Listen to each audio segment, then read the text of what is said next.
Student का भी भविष्य खराब हो रहा है, क्योंकि जब अच्छे टीचर्स ही नहीं मिलेंगे तो स्टूडेंट को पढ़ाएंगे कैसे। टीचर सिलेक्शन प्रोसीजर प्रक्रिया ही सही ना हो तो भला हमें अच्छे टीचर्स कहाँ से मिलेंगे। और अगर टीचर्स अच्छे ना हों तो एक अच्छे एजुकेशन सिस्टम की कामना करना, उम्मीद करना हवा में तीर चलाने वाली बात होगी। शॉर्ट में कहूँगा कि अगर नींव मजबूत ना हो, नींव ही सही ना हो तो वो बिल्डिंग हमारी अच्छी कभी नहीं हो सकती। जी हाँ, मैं बात करने वाला हूँ DSSB की। DSSB दिल्ली में टीचर्स सिलेक्शन बोर्ड है जो कि सेट करती है प्रक्रिया, प्रोसीजर कि टीचर्स कैसे बनते हैं, एक गाइडलाइन जारी करती है, एग्ज़ाम कंडक्ट कराती है और यही मापदंड रखती है कि टीचर्स बनने के लिए क्या क्या एलिजिबिलिटी क्राइटेरिया होने चाहिए। अब दिल्ली के अंदर जो टीचर्स बनते हैं DSSB के अंडर में, उसके लिए 2 पेपर होते हैं। पहला है फर्स्ट पेपर, दूसरा है सेकंड पेपर। फर्स्ट पेपर का मतलब है जनरल पेपर, सेकंड पेपर का मतलब होता है सब्जेक्टिव। मतलब ध्यान से समझिए, दोनों पेपर, एक तो जनरल पेपर होता है जिसमें कि सारी चीज़ें आपसे पूछी जाएंगी और दूसरा होता है सब्जेक्टिव, जिस सब्जेक्ट के आप टीचर बनना चाह रहे हो। अब प्रॉब्लम क्या आ रही है कि दोनों पेपर में पास होना कंपलसरी है। मतलब एक क्राइटेरिया सेट किया गया कि फर्स्ट पेपर में भी मिनिमम आपके 40% मार्क्स होने चाहिए एंड सेकेंड पर में भी 40% मिनिमम क्राइटेरिया है। अगर आपके दोनों में मिनिमम 40% हैं तो ही आप जो भी मेरिट है उसमें आ सकते हो। अगर आपके किसी भी पेपर में एक आध नंबर भी, आधा नंबर भी कम हो गया तो आप बाहर है।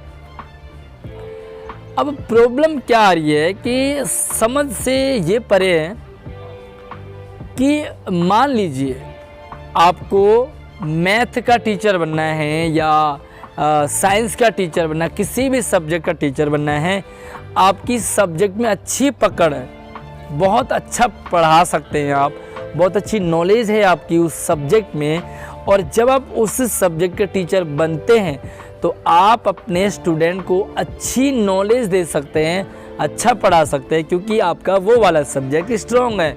लाइक हिंदी की बात करें या इंग्लिश की बात करें, आपकी इंग्लिश बहुत अच्छी है सब्जेक्ट वाली, 100 में से आपके आगे 95, 90 अबव आ गए।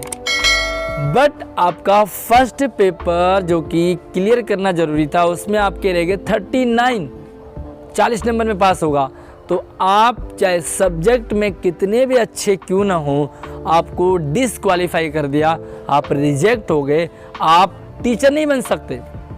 जबकि सब्जेक्ट में आपकी अच्छी पकड़ है, जो सब्जेक्ट आपको पढ़ाना है टीचर बनने के बाद, उसमें आपके 90 अबव आ रहे हैं। इसका मतलब वो सब्जेक्ट पढ़ाने के लिए आप एलिजिबल हैं।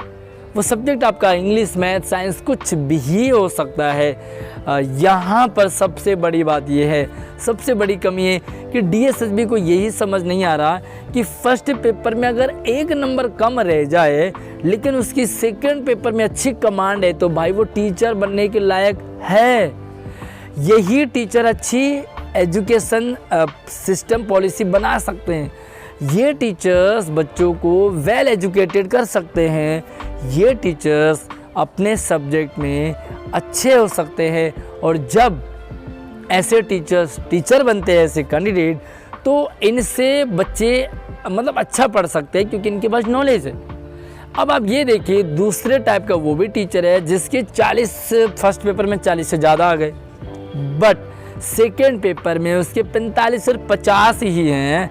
अब ये भी टीचर बन गया, मतलब ये टीचर बन गया जिसके कि 100 में से कम है, मतलब 50 से कम नंबर आए हैं सब्जेक्ट जिसका उसे टीचर बनना है। अरे भाई, टीचर जिसका बनना है ना उसमें तो उसके अच्छे नंबर आए ही नहीं, भला वो क्या पढ़ाएगा। जब वो टीचर बन जाएगा ना तो बच्चों का बंटाधारी करेगा और कुछ नहीं कर सकता क्योंकि उसे अपने सब्जेक्ट की नॉलेज नहीं है। अब अपने सब्जेक्ट में नंबर ही नहीं ला पा रहा, उसे नॉलेज ही नहीं है, तो ये क्योंकि टीचर तो बन गया, दोनों क्वालिफाई हो गए, 40 इसमें आ गए, इसमें भी 45 आ गए, तो यार मतलब उस क्राइटेरिया पार कर दिया और ऐसे टीचर भी बन जा रहे। तो बताइए, आप मुझे कमेंट करके बताइए कि DSSB का ये फैसला कि दोनों पेपर में पास होना ज़रूरी है, जबकि ऐसा होना चाहिए कि सब्जेक्ट वाले में अच्छी कमांड होनी चाहिए, वही टीचर बन सकता है।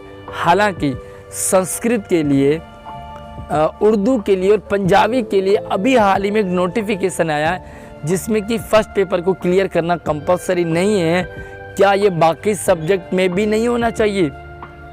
क्योंकि बाकी सब्जेक्ट में भी बहुत सारे ऐसे कैंडिडेट हैं जो अपने सब्जेक्ट में महारथी हैं, अपने सब्जेक्ट में 99 नंबर लेके आ रहे हैं, बट उस फर्स्ट वाले में उनके रह जाते हैं 1 और आधा और 2 नंबर से डिस्क्वालीफाई हो जाते हैं। प्रोसीजर गलत है, बेस गलत है, क्राइटेरिया गलत है, तो हम अच्छे बिल्डिंग की कामना कैसे कर सकते हैं? हमारी ईंट खराब है, हमारी नींव खराब है, हमारी प्रक्रिया खराब है, तो यार अच्छे की कैसे कामना कर सकते हैं? बाकी आप मुझे ज़रूर कमेंट करके बताएं। इसी वीडियो को DSSB तक शेयर करें, स्टूडेंट हो चाहे टीचर्स हो, कहीं ना कहीं स्टूडेंट का भी भविष्य खराब हो रहा है। क्योंकि जब अच्छे टीचर्स ही नहीं मिलेंगे तो स्टूडेंट को पढ़ाएंगे कैसे? और जब अच्छी एजुकेशन स्टूडेंट को नहीं मिलेगी तो यार ऐसे टीचर्स, फ़ायदा क्या है ऐसे टीचर्स को सिलेक्शन का, सेलेक्ट होने का, जो बच्चों को अपने सब्जेक्ट ही नहीं पढ़ा पा रहे हो? तो यार बाकी आप ज़रूर कमेंट करके बताएं DSSB आखिर ऐसा क्यों कर रही है और ऐसा पैटर्न क्यों रखा गया। हालांकि जनरल चीज़ें भी होनी चाहिए, सामान्य वो भी चीज़ें में होनी चाहिए, लेकिन यार ये तो देखो कि अगर वो 1 आध नंबर से कहीं रह रहा हो, 2-3 नंबर से रह रहा हो और उसके अपने सब्जेक्ट में अच्छी पकड़ हो, तो वो टीचर बन सकता है। आप मुझे ज़रूर कमेंट करके बताएं कि आप अपने फर्स्ट पेपर के कारण क्या आप भी रह गए थे? सब्जेक्ट के साथ ज़रूर शेयर करें, इस वीडियो को DSSB तक पहुंचाएं ताकि इस पैटर्न में बदलाव हो सके और ये सभी सब्जेक्ट के लिए रहे। क्योंकि टीचर्स सब्जेक्ट का बनना है, जनरल का नहीं। सामान्य ज्ञान होना ज़रूरी है, बट उससे ज़्यादा ज़रूरी है सब्जेक्ट का ज्ञान होना।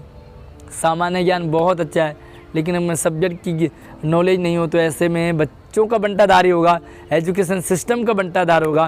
क्योंकि अच्छी एजुकेशन तो वो बंदा दे ही नहीं पाएगा जो उसे देना चाहिए। बाकी यार आप ऑडियंस है, पब्लिक है, ज़रूर आप सजेशन रखिए और इस वीडियो को शेयर कर दो ज़्यादा से ज़्यादा। धन्यवाद।